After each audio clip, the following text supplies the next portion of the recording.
Today I fucked up by doing exactly what my midwife told me to.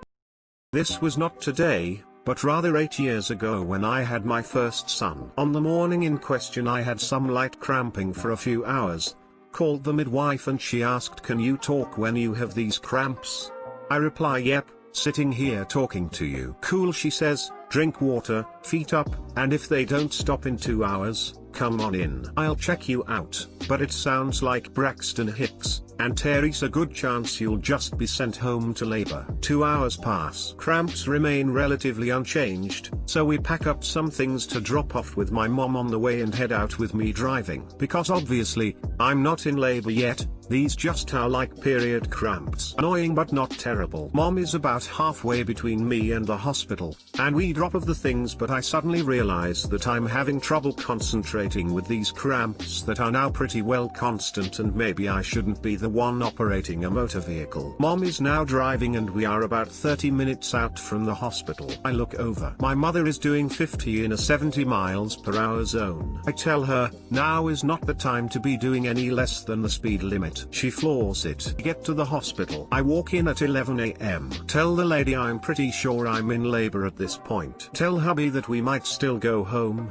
It would depend on dilation, I might only be a few cm. We go to an exam room. "Mom, the baby is coming." Nurse: "Oh grandma, it's her first baby. It will be a while yet. We need to draw blood and monitor for a few minutes first, and to me go change into this gown." At this point I change into said gown. I assume the position. Nurse ducks down under the sheet and pops up almost immediately. "Did you know you were already at 10 centimeters, ready to go?" Me: "Nope." Across the hall we go to a delivery room, and here is where I really messed up. Midwife says, "Okay, push as hard as you can." So I did, and delivered a 7-11 ounces baby at 11:20 a.m. in one single push, giving myself a 3rd degree tear and 45 minutes of stitching. Apparently most women hold back because of pain or fear. I, on the other hand, follow instructions very well, and to my own detriment. I'm also now labeled at the midwifery clinic as having precipitous births after my second one. I think we are done with babies, but my husband says if we have any more, we're spending the last month living at the clinic to avoid a car baby. Too long didn't read, obeyed midwife explicitly while having my son, resulting in barely getting to the hospital in time and lots of damage/stitches. Lady, I'd recommend slowing down, but I know nothing about child. But seriously, you popped a baby out in one push? I was certain that was something that only happened in stories. I know you caused lots of damage and stitches, and that may very well balance it out, but short labor. Woo. From start to finish with the first 8 hours and 7 to 7. 5 of those I didn't realize I was actually in labor. Second was 4 hours start to finish. Short labors seem to be my thing. 3rd degree? Ouch. But good job, brave mama. Yeah, it was about 2 months before I felt normal again. Today I fucked up by rescuing my cat. I've been waiting for the right opportunity to make my debut post on Reddit, and I feel like after the last couple of days, now is the time. I'm a bit of a wordy writer. I will try my best to keep it to the point, but I apologize if it gets a little long. There's a too long didn't read at the end as per the rules. However, for anyone with the time, this is a quality story. Characters, names have been changed. Kitty, me, my girlfriend. Connor, best friend. Nolan, very close friend, lives down the street. Jenna, Nolan's wife. Morgan, my awesome downstairs neighbor. John, my landlord. Oh, it's Tuesday night in Canada, and tomorrow is July 1st. Many of you will recognize this as Canada Day, our day of independence. Therefore, I've got Wednesday off. Connor comes over to hang out, have a couple drinks and enjoy the boat. Today I fucked up evening. All is well in the world, but as it gets late I wonder why my cat hasn't made her rounds in a few hours. She's certainly happy hiding out in one of her favorite spots for an hour before making an appearance, but we've gone on 3 or 4 hours without a sighting. I assume the worst and do a supersonic search of my apartment, and all of her favorite places. I quickly realized that my assumption turned out to be true. My heart sank at a pace I hadn't felt in a while. I took her in immediately after I moved into this town as it was close to my work. and after overcoming some extreme obstacles in my life in the past year and working hard on myself, she was the solace I found in my day. I knew I relied on her for my well-being, but I had no idea how much until the moment I realized she had gotten out. Connor smokes, so when we're indoors he will run outside to have one. This happened multiple times throughout the night, and he had a few more than I did, so my assumption is that he unintentionally left the door open a little too long. While this may not be the case, Anna and I are pretty well used to ensuring our fur family stays inside unless we take them out. Yes, Kitty comes out with us too. So while there is no proof, let's just all agree Connor wasn't paying attention and she took advantage of the opportunity. He didn't mean to, and I hold no hard feelings against him whatsoever. I love him. I'm just including this paragraph to call him out for the stress I went through the following couple of days. Moving on, it's still night time. I'm immediately panic-stricken, alternating between attempts to find her and small anxiety attacks of pure uselessness. This goes on until around 4 AM. When I just can't stay up any longer. I wake up about 4 hours later, and immediately start making my rounds, out the back door to my deck, out the front door to my porch, and then a few laps around the property. Go back home, blow some steam off, repeat my rounds. My awesome neighbor Morgan made posters, and we put them on mailboxes and telephone poles within a kilometer or so radius. She even laminated them and took walks around when I was tired of doing my rounds. Posts were made all over social media, and I got some great support all around. It gets late into Wednesday, Canada Day, and I've done no celebrating. I'm worried about getting her home before fireworks start going off left and right. This doesn't happen. Around 11 PM, I get a call from Nolan and Jenna. I originally found my cat, before she was mine, back in November. She was about 7 months old and apparently left out. They looked for an owner for a couple of months, and I assured them that once I moved to town, I worked with them both. I was just living a ways away at the time, that I would give her the home she needed. Anyway, back to the call. This is where things get good. NJ, you need to get over here right now. Me, did you find her? NJ, we think so. It looks like she's up on this second-story window ledge on the building next to us. Me, I'm on my way. I was outside at the time, and I immediately ran to the back of our building and grabbed my landlord, John's 16-feet ladder. Mind you, he doesn't live on site, so I figured I'd just bring it back and no one would be the wiser. We slide this folded ladder into the back seat of Morgan's Kia, a solid 3 to 4 feet sticking out of each side of her car. My landlord appears out of nowhere and asks what I'm doing with his ladder. He is super cool, and asked totally nonchalantly. Spit out some barely audible form of "my cat is in a ledge and I'm taking your ladder to go save her, I'll bring it back.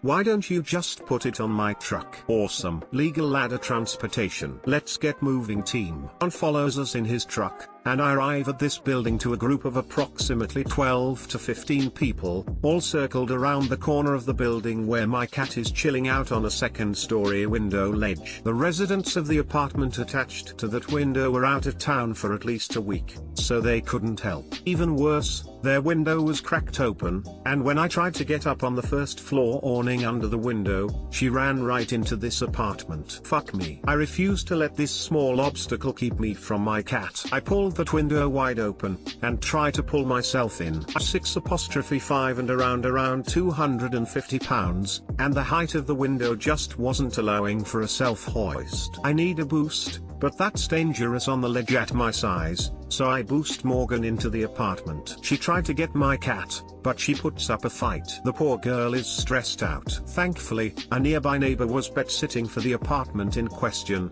and showed up with the key to let me in. At least we got to pull off the dramatic break-in first. I make it in the apartment, and no one will go near my cat. Whatever she went through since she got out, she was still in defense mode. No problem, she'll recognize me and be okay with me. I approach her and reach out with pure confidence, and the next thing I know I'm bit hard on my finger. We eventually get her out and home, wrapped in a blanket. I lay her down on top of her cat tree, and she just sits there like a lump, half shaking and staring around with saucer eyes. This concerns me, however I understand she must have went through something that she needs to process, and she'll get comfortable when she realizes she's home after a bit. It took her about an hour before she let me touch her, and another 20 minutes before I could pick her up, but hey, progress is cool. I go to bed, leaving her to adjust and hopefully be good for morning. Morning comes, and I'm getting up for work. The first thing I do is go to check on her to see how she's adjusted overnight. She's in the picture window,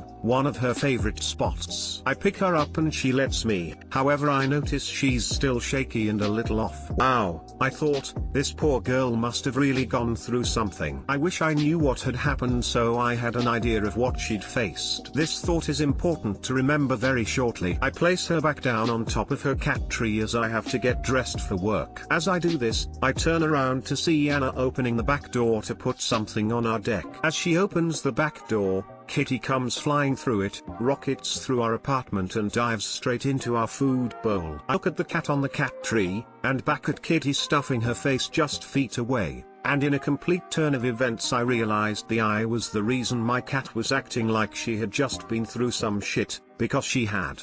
I must also mention, they were identical. It felt straight out of a movie. The intense relief of knowing for sure that Kitty was home, mixed with the absolute shock and regret for what I had put this other poor cat through, was utterly insane. I don't have many words for it, and you should have seen our faces. I wish I could have seen my own. This story thankfully has a double happy ending, as the doppelgangers both made their way to their appropriate homes safe and sound, along with the fact that my family, friends, peers, and half the town have a pretty funny story to share to lighten up their day with a little laughter, as our world is feeling so much pain right now for many reasons. This was a determining factor in my decision to share it with you all. I truly hope I make a lot of you laugh and I appreciate you for making it all the way through this. Stay safe, make the best of things, love one another, and look for the best in all situations you face. I wish you all well. Too long didn't read. I traumatized a poor cat by going through a second-story window to rescue what I believed and truly felt was my missing cat. It turns out I basically robbed the cat from its home and put it through a night of hell before my actual cat strolled in the next morning. They were identical. They are both safe in their proper homes. Edit, some grammar and punctuation twice. I demand a cat tax of the identical kitties. Your story just made my day. I'm glad everyone is home safe now, haha. I'm glad to hear it. Thanks for taking the time. This is absolutely hilarious. The way everyone behaved reminds me of the musical Come From Away, also taking place in Canada, where all the characters are so chilled about strangers entering their homes. Everyone seems so lovely. Also, even the pet sitter that let you in F/D up a bit, no? Didn't he recognize the cat he was supposed to watch? Lol. Please let us know the reaction of the owners, if they find out about this story. Thank you for your feedback.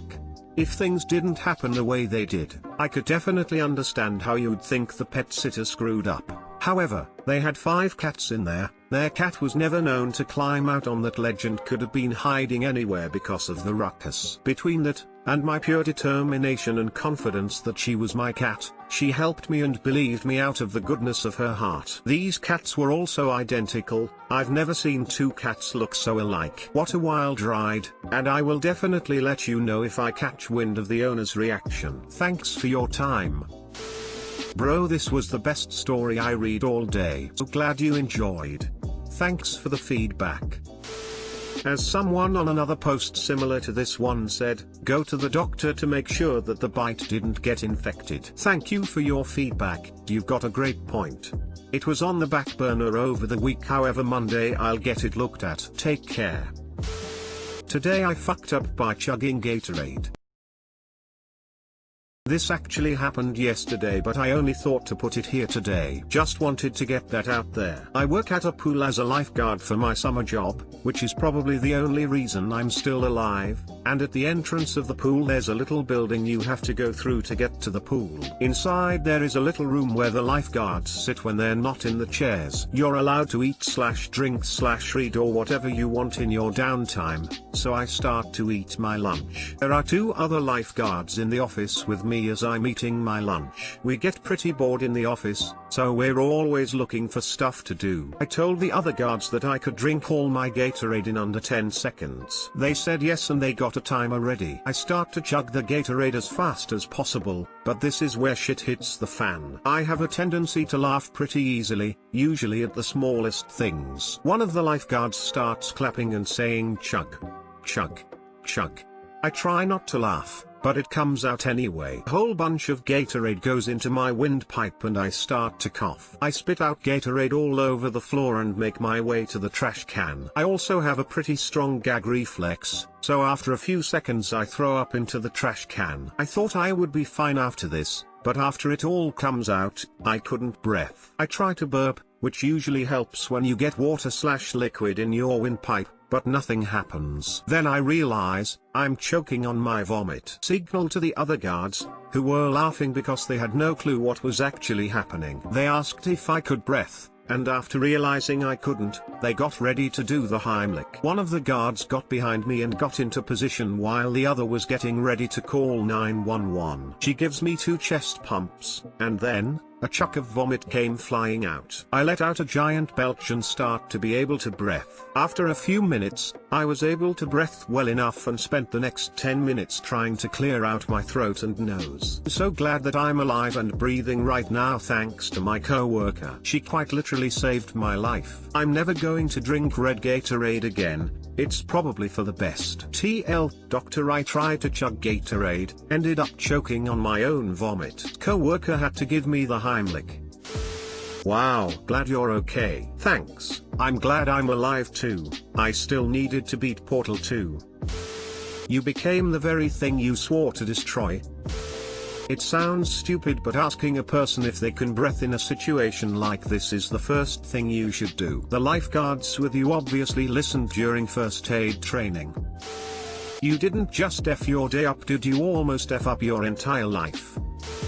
Oof, the same thing happened to me with a jug of chocolate milk. Thankfully I didn't choke as bad as you did, but people started chanting chug chug chug. I started to laugh. And the next thing I know my sinuses are on fire. I'm choking and coughing for the next 5 minutes trying to get all the milk out of my windpipe. Good times.